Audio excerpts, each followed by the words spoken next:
بسم اللہ النور بسم اللہ النور بسم اللہ نور النور بسم اللہ النور بسم اللہ النور بسم اللہ نور النور بسم اللہ نور علی بسم اللہ نور علی نور بسم اللہ نور علی نور بسم اللہ نور علی نور بسم اللہ الذی هو مدبر الامور. اعوذ باللہ السمیع العلیم من الشیطان اللعین الرجیم. بسم اللہ الرحمن الرحیم. ذالک الکتاب لا ریب فیہ ھدی للمتقین. ہماری آج کی گفتگو کا عنوان قرآن کتاب ہدایت ہے.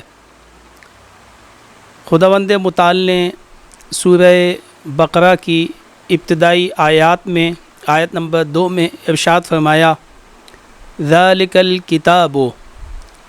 ذالک خود اشارہ ہے اس بات کی طرف کہ یہ قرآن اور یہ کتاب جو آپ کی طرف بھیجی جا رہی ہے ایک باعظمت کتاب ہے. اور الکتاب یعنی منسجم مجموعے کو کہا جاتا ہے. اس کا مطلب یہ ہے کہ یہ قرآن باعظمت ہے اور ایک منسجم مجموعہ ہے. لا ریب فیہ جس کے اندر کسی بھی قسم کا کوئی ریب نہیں ہے, کسی قسم کا کوئی شک اور شبہ نہیں ہے. یعنی یہ کتاب اپنے استحکام کے حوالے سے, اپنے استوار کے حوالے سے اتنی مضبوط کتاب ہے کہ اس کتاب میں کسی بھی قسم کا کوئی شک و شبہ نہیں کر سکتا اور اسے کرنا نہیں چاہیے. جو شخص بھی یعنی خود یہ الفاظ ہمیں دعوت دے رہے ہیں اس بات کی کہ اگر کوئی شخص قرآن میں دقت کرے, قرآن کا بغور مطالعہ کرے, تو اس شخص کو جو بغور مطالعہ کرے, دقت سے قرآن کو دیکھے, تو پھر اس کے لیے کسی قسم کے شک و شبہ کی گنجائش باقی نہیں رہ جاتی. اس کے بعد فرمایا ھدی, یہ کتاب ہدایت ہے, مجسمہ ہدایت ہے یہ کتاب. اس کا ہر حرف, اس کی ایک ایک آیت, اس کا لفظ بلفظ سب کے سب ہدایت ہے. زندگی کے ہر شعبے میں یہ کتاب انسانوں کے لیے ہدایت ہے. کس کے لیے ہدایت ہے؟ ھدی للمتقین, یہ ہدایت ہے متقیوں کے لیے. ہدایت ایک ایسا سلسلہ ہے, ایک ایسا نظام ہے ہدایت کا کہ خلقت کے بعد خداوند متعال نے جو نعمت انسان کو عطا کی, سب سے بڑی نعمت وہ نعمت ہدایت ہے. اتنی بڑی ہدایت نعمت ہے کہ اگر اس نعمت کو نہ دیا جائے تو جو نعمت خلقت کی صورت میں انسان کو عطا ہوئی ہے وہ بے مقصد ہو کے رہ جائے گی, وہ بے معنی ہو کے رہ جائے گی. اس لیے کہ انسان پیدا ہو لیکن اس کی ہدایت نہ ہو, اس کی رہنمائی نہ ہو, اس کی کوئی منزل نہ ہو, اس کا کوئی مقصد نہ ہو, تو یہ سب چیزیں عبث دکھائی دیتی ہیں. لہٰذا خداوند متعال نے انسان کو پیدا کرنے کے بعد سب سے اہم اور سب سے قیمتی چیز جو اسے عطا کی وہ ہے نظام ہدایت. اور اس کے لیے اس عظیم الشان کتاب کو نازل کیا کہ کہا کہ یہ کتاب انسانوں کے لیے کیا ہے؟ ہدایت ہے. یہ ہدایت ایک ایسا عظیم الشان تحفہ ہے. کون سی ہدایت؟ ہدایت کی بھی اقسام ہیں. یہاں کون سی ہدایت ہے؟ ایک ہدایت, اصل میں ہدایت ہے کیا؟ ہدایت یعنی رہنمائی, ہدایت یعنی نشاندہی. کس چیز کی نشاندہی؟ ہر چیز کی نشاندہی، ہر چیز کی رہنمائی کو ہدایت نہیں کہا جاتا، بلکہ ایک ایسی چیز کی طرف نشاندہی کہ جو انسان کا مقصد ہو، مطلوب انسانیت ہو، جس میں انسانیت کا فائدہ ہو. اگر اس کا کوئی فائدہ نہ ہو، اگر وہ مطلوب انسانیت نہ ہو، اگر وہ مقصد انسانیت نہ ہو، وہ مقصد خلقت نہ ہو، تو پھر ایسی چیزوں کی طرف رہنمائی اور ان کی طرف نشاندہی یا ان کی نشاندہی ہدایت نہیں ہے، بلکہ یہ گمراہ ہی ہے. لہٰذا خود یہ لفظ یہ بتا رہا ہے کہ یہ کتاب ہدایت کے لیے آئی ہے، ایک ایسے مقصود تک پہنچانے کے لیے آئی ہے، ایک ایسی منزل تک پہنچانے کے لیے آئی ہے کہ جو انسانوں کا اور انسانیت کا مطلوب ہے اور انسانوں کے لیے مفید ہے. اور یہ ہدایت یا ہدایت اختیاری ہے یا ہدایت غیر اختیاری ہے. ہدایت دو طرح کی ہے، ہدایت تکوینی اور ہدایت تشریعی. ہدایت تکوینی ایک ایسی ہدایت کہ ہم اسے عام لفظوں میں یوں کہیں کہ ایسی ہدایت کہ جو انسان کے اختیار میں نہیں ہے، غیر اختیاری ہے. وہ ہدایت کہ جسے حضرت موسیٰ علیہ السلام نے فرعون کے سامنے پیش کیا، سورہ طٰہٰ میں آواز دی، بسم اللہ الرحمن الرحیم، ربنا الذی عطا کل شیء خلقا ثم ہدی. میرا پروردگار وہ ہے، میرا خدا وہ ہے کہ جس نے ہر چیز کو کیا عطا کی ہے؟ خلقت عطا کی، اسے وجود عطا کیا. لیکن وجود عطا کرنے کے بعد یہاں پہ ٹھہرا نہیں ہے، ثم ہدی، پھر ان کی ہدایت کا بندوبست کیا. یہ وہ ہدایت ہے کہ جو اس نے اپنی ہر مخلوق کو عطا کی ہے. ہدایت تکوینی کا تعلق صرف انسانوں سے نہیں ہے، بلکہ ہدایت تکوینی کا تعلق جمادات سے بھی ہے، نباتات سے بھی ہے، حیوانات سے بھی ہے، اور یہ ہدایت انسانوں کو بھی عطا کی ہے. ایک بیج کو کس طرح سے رشد کرنا ہے اور اسے پھل تک پہنچنا ہے، یہ ہدایت اس کے پاس موجود ہے، اسے ہدایت تکوینی کہتے ہیں. جانوروں کو کس طرح سے جسم کو بڑھنا ہے، یہ ہدایت تکوین میں موجود ہے. جمادات، سورج کو کس طرح سے حرکت کرنی ہے، چاند کو کب نکلنا ہے، کب ڈوبنا ہے، یہ ساری چیزیں ان کو معلوم ہیں. ہواؤں کو کب چلنا ہے، کب رکنا ہے، یہ سارا سسٹم موجود ہے. ان تمام چیزوں کو ہدایت دی گئی ہے. ہدایت جبلت کے اندر حیوانات کو، انسانوں کو فطرت کے اندر یہ ہدایت دی گئی ہے. ہدایت تکوین وہ ہے کہ جو انسان کے اندر موجود ہے اور یہ سارے مخلوق کے پاس موجود ہے، حتیٰ کہ انسانوں کے پاس بھی، کہ انسان کا جسم کیسے بڑھے، بچپنے سے کس طرح سے نکل کے آئے، لڑکپن میں کس طرح سے پہنچے، لڑکپن کے بعد پھر وہ جوانی میں آئے. انسان نہ بھی چاہے اور یا انسان چاہے بھی، چاہے یا نہ چاہے، یہ ہدایت انسان کے اندر موجود ہے. خود بخود انسان بچپنوں کی منزل سے نکل کے لڑکپن میں آتا ہے، لڑکپن سے جوانی کی طرف اور جوانی سے بڑھاپے کی طرف. یہ رہنمائی، یہ ہدایت انسان کے اندر بھی موجود ہے اور کائنات کے اندر بھی موجود ہے، اور ذرے ذرے کے اندر یہ ہدایت موجود ہے. اس ہدایت کو ہم ہدایت تکوین کہتے ہیں. قرآن ہدایت تکوینی کے لیے نہیں آیا، اس کے مد مقابل ایک اور ہدایت ہے کہ جس کو ہم ہدایت تشریعی کہتے ہیں. ہدایت تشریعی کیا ہے؟ ہدایت تشریعی یعنی اختیاری ہدایت، ارادے سے انسان کو اپنی راہ متعین کرنی ہے. تکوین میں ایسا نہیں ہے میں چاہوں یا نہ چاہوں، میرے لیے دو راہ نہیں ہے کہ میں چاہوں تو میں لڑکپن میں آؤں اور چاہوں تو ڈائریکٹ جوانی میں چلا جاؤں. نہیں، یوں نہیں ہو سکتا. لیکن نہیں، ہدایت تشریعی میں کیا ہے؟ ہدایت تشریعی میں یہ ہے کہ مجھے اختیار سے، اپنے ارادے سے، اپنی چاہت سے ایک راہ کا انتخاب کرنا ہے. اور یہ ہدایت اس نے اندر سے مجھے عطا نہیں کی، میرے وجود میں یہ ہدایت نہیں ہے، بلکہ یہ ہدایت انبیاء کے ذریعے سے ہے. یہ ہدایت اس نے اپنی آسمانی کتابوں کے ذریعے سے نازل کی ہے اور انسان تک پہنچائی ہے. وَجَعَلْنَاهُمْ أَئِمَّةً يَهْدُونَ بِأَمْرِنَا، ہم نے کچھ لوگوں کو امام بنایا جو ہمارے امر سے ہدایت کرتے ہیں.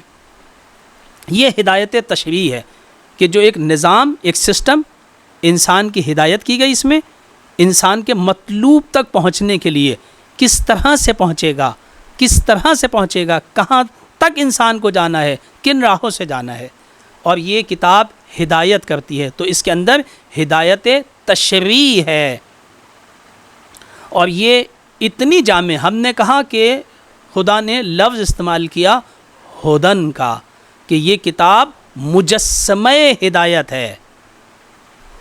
ایک ہدایت یہ ہے کہ نشاندہی کرنا صرف، کہ وہ سامنے، لیکن اس کی جزیات کیا ہیں وہ چیزیں نہیں بتائی جاتی، کہاں پہ گڑھا ہے، کہاں پہ ٹھہرنا ہے، کہاں پہ چلنا ہے، کہاں پہ کیا کرنا ہے، یہ ساری چیزیں وہاں پہ موجود نہیں ہوتی۔ آپ کی دور سے ایک آدمی نشاندہی کر دیتا ہے کسی چیز کی، لیکن قرآن ایسے نہیں ہے۔ قرآن جب آپ کو مطلوب تک لے کے جاتا ہے، اس کی ہدایت کس طرح کی ہدایت ہے؟ مجسمہ ہدایت ہے یہ، یعنی اس ہدایت کے سلسلے میں آپ کو تمام ان چیزوں کی طرف نشاندہی کی گئی ہے، تمام ان چیزوں کے بارے میں بتایا گیا ہے کہ جو اس راہ میں آپ کی مدد کر سکتی ہیں۔ کون کون سی چیزیں آپ کی مدد کر سکتی ہیں، کون کون سی چیزیں اثر انداز ہو سکتی ہیں، کون کون سی چیزیں آپ کو وہاں تک پہنچا سکتی ہیں، اور کون سی چیزیں اس راہ میں رکاوٹ بن سکتی ہیں، کون کون سی چیزیں مانع ہو سکتی ہیں، کون کون سی چیزیں حائل ہو سکتی ہیں، یہ ساری چیزیں آپ کو بتائی گئی ہیں۔ حلال کیا ہے، حرام کیا ہے، واجب کیا ہے، یہ سارا نظام آپ کو سمجھایا گیا ہے، ایک ایک چیز، ایک ایک خطرے سے آپ کو آگاہ کیا گیا ہے۔ ایسی ہی ہدایت کو کہ جس کے اندر مکمل ایک ایک چیز مکمل جزیات کے ساتھ بیان کی جائے، ایسی ہدایت کو ہدن کے نام سے یاد کیا گیا، یعنی یہ قرآن مجسمہ ہدایت ہے۔ ہم دنیا کی بہت ساری کتابوں کو دیکھتے ہیں، بہت ساری چیزوں کا مشاہدہ کرتے ہیں، بہت سارے ہادیان کا مطالعہ کرتے ہیں، بہت سارے ہادیان کو دیکھتے ہیں، وہ اس طرح سے نہیں ہے جس طرح سے خداوند متعال کے بھیجے ہوئے ہادیان ہیں۔ گویا ایسا محسوس ہوتا ہے کہ صرف ہدایت کا مطلب نشاندہی نہیں ہے، رہنمائی نہیں ہے، بلکہ ایصال ہے، پہنچانا ہے۔ گویا اس طرح سے ہدایت کی گئی ہے کہ گویا آپ کو یہاں سے نکال کر یہاں سے اٹھا کے وہاں تک پہنچا دیا گیا ہے۔ آیا یہ قرآن کہ جو ہدایت کا سر چشمہ ہے، یہ قرآن جو مجسمہ ہدایت ہے، کہ جو ایک نظام، ایک سسٹم لے کے آیا، یہ قرآن کس کے لیے آیا ہے؟ ہم نے عرض کیا انسانوں کے لیے آیا، اور انسانوں کو بیان کرے گا، اور ایک ایک چیز بیان کرے گا تمام انسانوں کے لیے۔ اسی لیے فرمایا، ایک مقام پہ ارشاد ہوا ہدی للناس، یہ قرآن مجسمہ ہدایت ہے لوگوں کے لیے، لوگوں کے لیے ہدایت بن کے آیا ہے یہ۔ کیوں؟ کیونکہ نظام تشریع ہے، ہدایت تشریع ہے، اور ہم نے کہا کہ تشریع کا قانون انسانوں کے لیے ہوتا ہے، کیونکہ انسانوں کے پاس ہے کہ وہ اپنے ارادے اور اختیار سے اپنی راہ کو معین کریں۔ کہیں کہا ہدی للناس، کہیں کہا بیان للناس، یہ قرآن بیان ہے، پوشیدہ کوئی چیز نہیں ہے اس کے اندر۔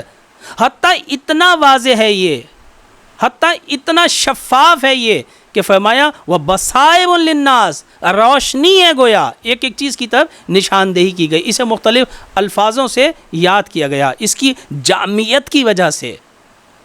تو یہ انسانوں کے لیے آیا قرآن، مجسمہ ہدایت آیا کس کے لیے ہے؟ انسانوں کے لیے آیا ہے۔ لیکن دیکھنا یہ ہے کہ کیا سارے انسان اس مجسمہ ہدایت سے استفادہ کر سکتے ہیں یا نہیں کر سکتے؟ آیا سارے انسان اس ہدایت سے بہرمند ہو سکتے ہیں یا نہیں ہو سکتے؟ تو ہدایت کے حصول کے لیے نظام ہدایت میں دو چیزوں کا ہونا ضروری ہے، ایک ہدایت کا دینے والا اور دوسرا ہدایت کا لینے والا۔ یعنی دینے والے میں بھی دینے کی مکمل صلاحیت ہو، ہادی کے اندر ہدایت کرنے کی مکمل صلاحیت ہو، وہ ہر چیز کو بتا سکتا ہو، ہر چیز کی نشاندہی کر سکتا ہو، ہر خطرے سے آپ کو آگاہ کر سکتا ہو، خود منزل مقصود سے آگاہ ہو۔ ورنہ اگر یہ چیزیں ہادی کے اندر نہ پائی جائیں، ہدایت کرنے والے کے اندر نہ پائی جائیں، تو وہ ہدایت نہیں کر سکتا۔ اور جو شخص ہدایت لے رہا ہے اس کے اندر بھی ہدایت لینے کی صلاحیت ہونی چاہیے۔ اگر ہادی ہدایت دینے کے لیے مکمل ہو، ہدایت دینے میں کسی قسم کی اس میں کوئی کمی نہ ہو، وہ کامل ہو، لیکن ہدایت لینے والے میں صلاحیت نہ ہو، اس کے اندر وہ شرائط نہ پائے جاتے ہوں، تو پھر سلسلہ ہدایت اپنے تکمیل کو نہیں پہنچے گا۔ یہ تو مکمل طور سے، یہ تو کامل ہدایت ہے، یہ تو مجسمہ ہدایت ہے، یہ تو بصائر ہے، یہ تو شفا ہے، یہ تو سب کچھ ہے، یہ تو رحمت ہے، لیکن اس میں صلاحیت نہیں ہے رحمت کو لینے کی، اس میں صلاحیت نہیں ہے اس روشنی کو دیکھنے کی۔ اگر یہ روشنی ہو مگر کوئی آنکھیں بند کیے ہوئے ہو تو اس روشنی سے استفادہ نہیں کر سکتا۔ اگر کسی کے لیے بیان کیا جا رہا ہو لیکن کوئی سننے کے لیے تیار نہ ہو تو یہ بیان اس کے لیے کسی قسم کا کوئی فائدہ نہیں رکھتا۔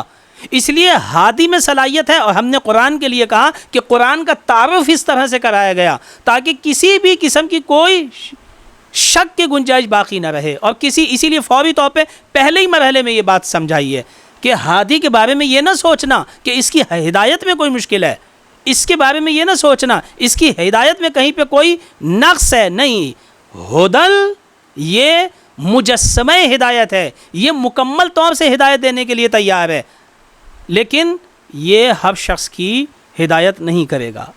بتا دیا کہ آیا ہدایت کرنے سب کے لیے، ہم نے عرض کیا ہدل للناس، بصائر للناس، بلاغ للناس، بیان للناس، یہ سب کے لیے آیا ہے، لیکن یہ ہدایت نہیں کرے گا۔ فوری طور پہ شرائط کو شروع کیا، ہدل للمتقین، شرائط کا تذکرہ کیا۔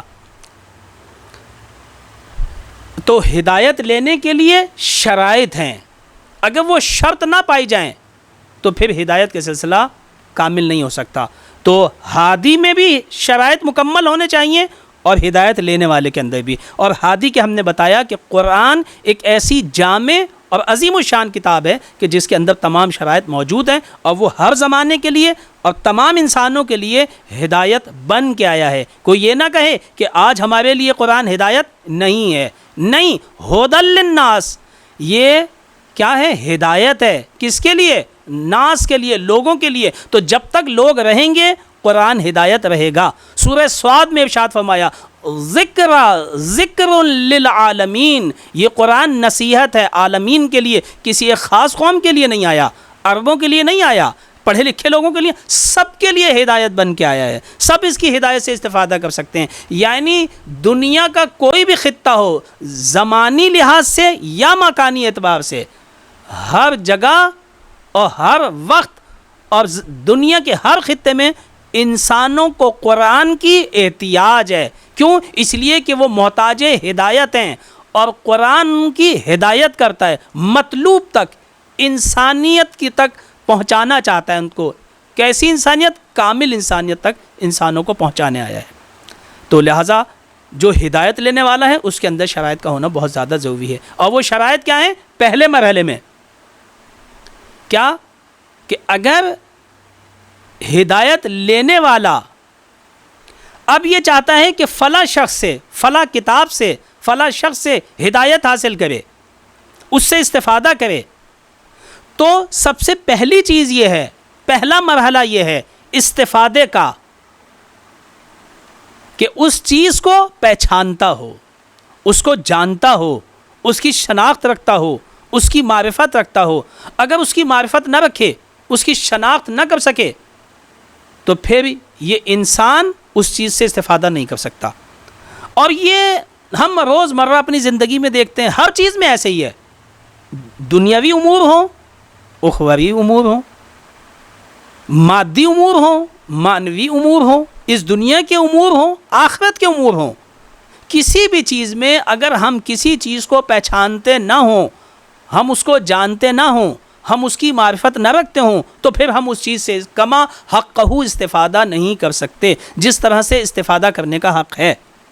مثال دیتے ہیں ہم، آج کے دور میں موبائل بہت اہم ہے اور سب کے ہاتھ میں ہے تقریباً۔ اس موبائل سے کون استفادہ کر سکتا ہے؟ وہی شخص اس موبائل سے استفادہ کر سکتا ہے جو اس موبائل سے آشنا ہو، جو اس کی معرفت رکھتا ہو یہ کیسے چلتا ہے، کس طرح سے چلتا ہے، سوشل میڈیا سے یا نیٹ ورک سے ہم کس طرح سے استفادہ کر سکتے ہیں، وہ شخص استفادہ کر سکتا ہے کہ جو اسے جانتا ہو، جو اس کی شناخت رکھتا ہو۔ اگر کوئی شخص اس کی شناخت نہ رکھتا ہو، اس کی معرفت نہ رکھتا ہو، تو پھر اس سے کما حقہ استفادہ نہیں کر سکتا۔ جس کی جتنی معرفت ہوتی ہے، جس کی کسی بھی چیز کے بارے میں جتنی شناخت ہوتی ہے، اس سے اتنا ہی استفادہ کر سکتا ہے، ورنہ وہ اس سے استفادہ نہیں کر سکتا۔ تو پہلی چیز استفادے کی کیا ہے؟ پہلی چیز یہ ہے کہ کسی چیز کی شناخت رکھتا ہو۔ اگر قرآن کی شناخت نہ رکھتا ہو انسان، اگر قرآن کی معرفت نہ ہو، تو پھر انسان قرآن سے استفادہ نہیں کر سکتا۔ یہ معرفت کا پہلا فائدہ ہے، یعنی کسی چیز سے استفادہ اور اس سے ہدایت لینے کی پہلی شرط اس کی شناخت ہے اور اس کی معرفت ہے۔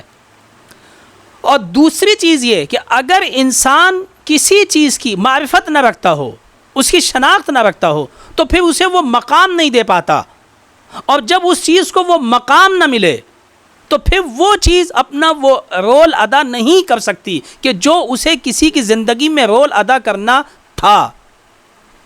اور ہم دیکھتے ہیں کہ مولا کائنات علیہ السلام کی لوگ شناخت نہیں رکھتے تھے، تو پھر آپ نے دیکھ لیا لوگ ان سے وہ استفادہ نہ کر سکے، انہیں لوگوں نے وہ مقام نہ دیا، اور جب وہ مقام نہ ملا تو مولا کائنات کی شخصیت وہ رول ادا نہ کر سکی، لوگ ان سے استفادہ نہ کر سکے۔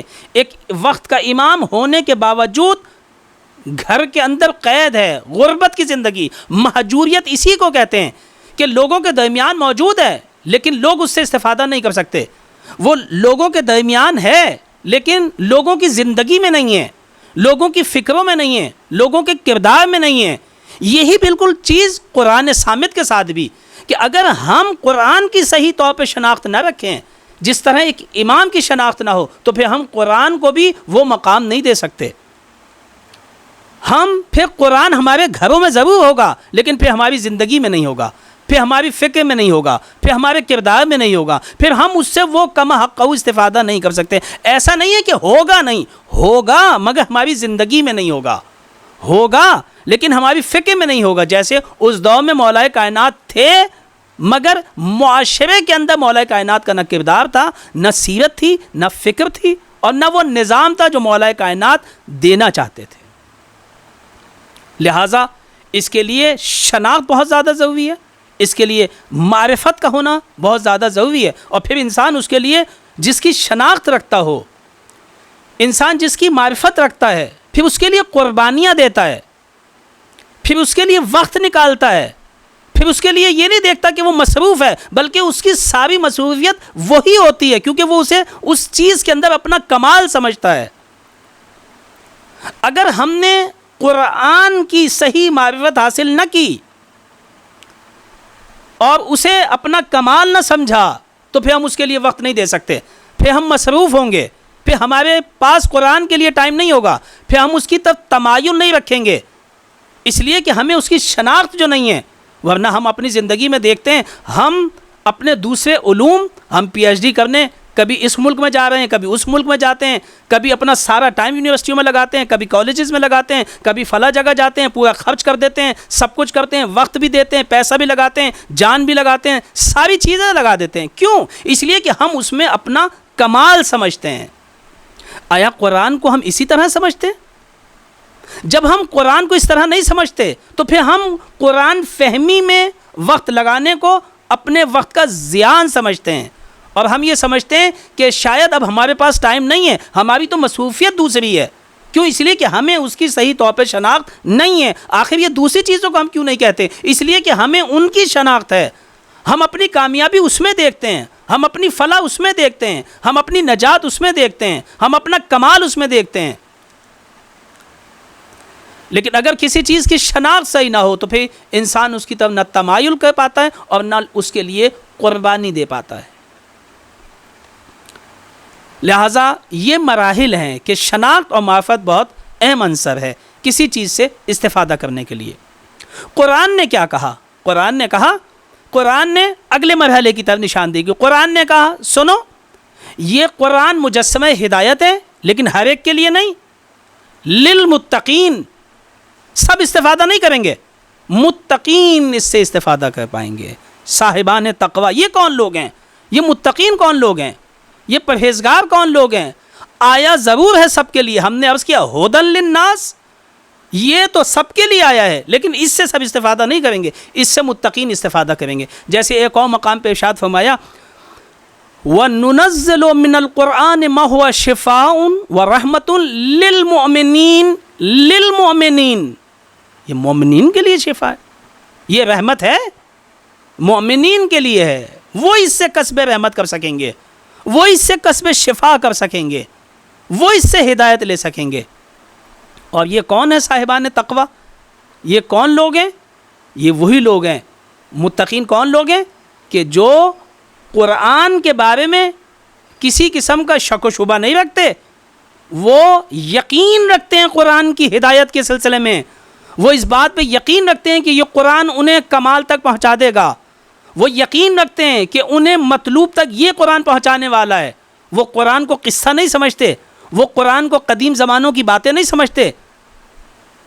لیکن اگر ہم قرآن کے بارے میں یہ سوچیں کہ یہ ہمیں نہیں پہنچا سکتا، یہ ہمیں کہیں نہیں لے جا سکتا، یہ باتیں پرانی ہو چکی ہیں، اس میں پرانے لوگوں کے قصے ہیں، یہ ہماری ہدایت کے لیے کافی نہیں ہے، تو ایسے لوگوں کی قرآن ہدایت نہیں کر سکتا۔ آپ کسی چیز کو کس طرح سے دیکھتے ہیں، یہ چیز بہت اہم ہے اس چیز کے اندر اور اس سے استفادہ کرنے میں۔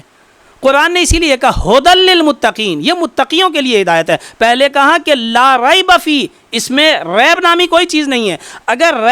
اگر شک کرو گے، اگر اس کے اندر گمان باطل کرو گے، یہ تمہاری ہدایت نہیں کر سکتا، کیونکہ یہ متقیوں کے لیے ہدایت ہے، جو اس کے اوپر ایمان لے آئیں، جن میں ریب نہ پایا جاتا ہو، جو اس کے بارے میں بدگمانی نہ کرتے ہوں، اور انہوں نے اپنے آپ کو محفوظ کیا ہوا ہو۔ متقین یعنی وہ لوگ کہ جن کی فطرت سالم ہو۔ فطرت سالم کیا؟ ہر قسم کے ریب سے پاک ہے، ہر قسم کی آلودگی سے پاک ہے، یہ اپنے آپ کو کیا کیے ہوئے ہیں؟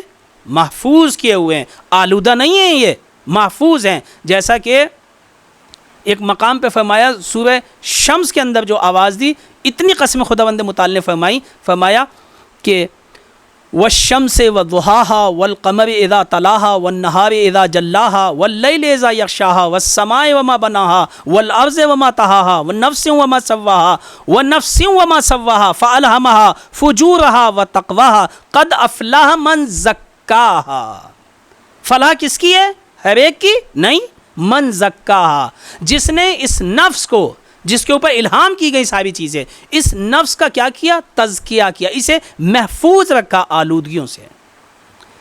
جو محفوظ رکھے گا، جو صاحب تقوی ہوگا، جو پرہیزگار ہوگا اور آلودہ نہ ہوگا، وہ ان چیزوں سے استفادہ کر سکے گا، وہ اس ہدایت سے استفادہ کر سکے گا۔ لیکن اگر اس نے اپنے آپ کو آلودہ کر لیا، یہ قرآن کی ہدایت سے استفادہ نہیں کر سکتا، اس کے لیے قرآن کسی قسم کے کوئی فائدے کی چیز نہیں ہے۔ کیوں؟ اس لیے کہ یہ قرآن کے اندر شک کرتا ہے اور قرآن کے لینے کے لیے یہ آمادہ دکھائی نہیں دیتا۔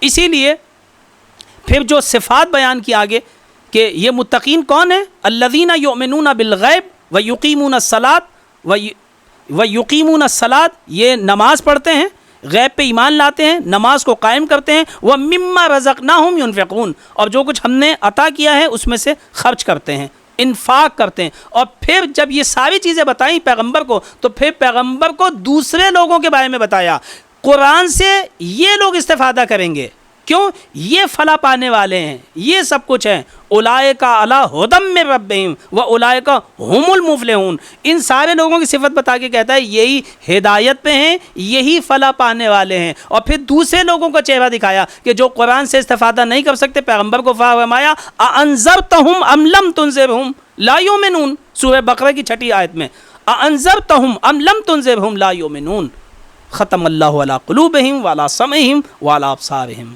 غشاوۃ ولہم عذاب عظیم۔ یہ لوگ بہرے ہیں، گونگے ہیں، آلودہ ہو گئے ہیں، یہ استفادہ نہیں کر سکتے۔ پیغمبر آپ انہیں ڈرائیں یا نہ ڈرائیں، یہ ہدایت تشریع سے استفادہ نہیں کر سکتے، نہ قرآن سے استفادہ کر سکتے ہیں اور نہ پیغمبر آپ کے بیان سے یہ لوگ استفادہ کر سکتے ہیں۔ تو لہٰذا اگر ہم قرآن سے صحیح طور پر استفادہ کرنا چاہتے ہیں اور اس کتاب ہدایت سے ہم صحیح طور پہ استفادہ کرنا چاہتے ہیں کہ جسے خداوند متعال نے کتاب مکنون سے ہمارے لیے اس عالم میں اس کو ظہور عطا کیا، جسے خداوند متعال نے لوح محفوظ سے ہمارے لیے اسے نازل کیا، جسے خداوند متعال نے آسان بنا کے ہمارے لیے پیش کیا کہ ہر شخص اس سے استفادہ کر سکتا ہے۔ صرف اسے چاہیے کہ وہ اپنے اندر ان چیزوں کو پیدا کرے، نمبر 1 معرفت کو پیدا کرے، اور نمبر 2 اپنے آپ کو آلودگیوں سے محفوظ رکھے۔ قرآن ان لوگوں کے لیے ہدایت ہے کہ جو اس کی معرفت رکھتے ہوں اور معرفت کے بعد اپنے آپ کو ہر طرح کی آلودگی سے انہوں نے محفوظ کیا ہوا ہو، وہی لوگ قرآن سے استفادہ کر سکتے ہیں۔ انشاءاللہ آئندہ ہماری گفتگو بعد میں ہوگی باقی مطالب کے اوپر۔ خداوند متعال سے دعا گو ہیں کہ ہم سب کو اس عظیم الشان کتاب سے صحیح طور پر استفادہ کرنے کی توفیق عطا فرمائے۔ وآخر دعوانا ان الحمدللہ رب العالمین۔ اللهم صل على محمد وآل محمد